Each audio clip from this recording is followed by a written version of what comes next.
მოგესალმებით მეგობრებო.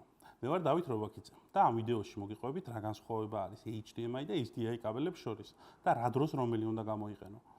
თუ შენ გსურს რომ გქონდეს პროფესიონალური ვიდეო კამერა, გაქვს რამოდენიმე ვიდეო კამერა, გაქვს პროფესიონალური ვიდეო მიქსერი, მაშინ აუცილებლად გჭირდება SDI.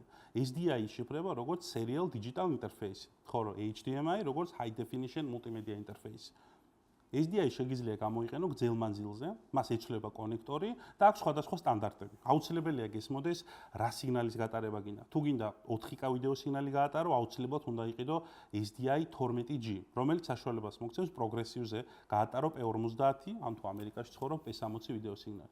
თუ გაქვს ფოტოაპარატი და უბრალოდ გსურს მისი მონიტორზე ან სახლის ტელევიზორზე სიგნალის დანახვა, HDMI იდეალური არის.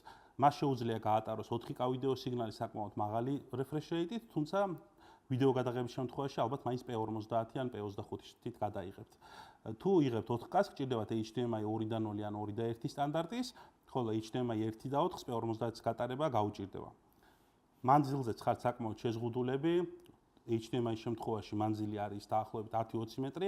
არსებობს ოპტიკური HDMI კაბელები, თუმცა შედარებით ძვირადღირებული არის და მათი შონა რთული არის. თუმცა თუ გრძელ მანძილზე მუშაობთ, უკვე აუცილებლად გჭირდებათ SDI.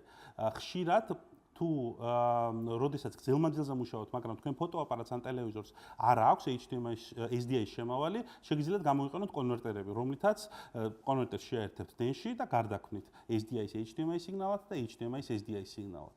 სულ ეს იყო, თუ მეტი გაინტერესებს, გამომყევი.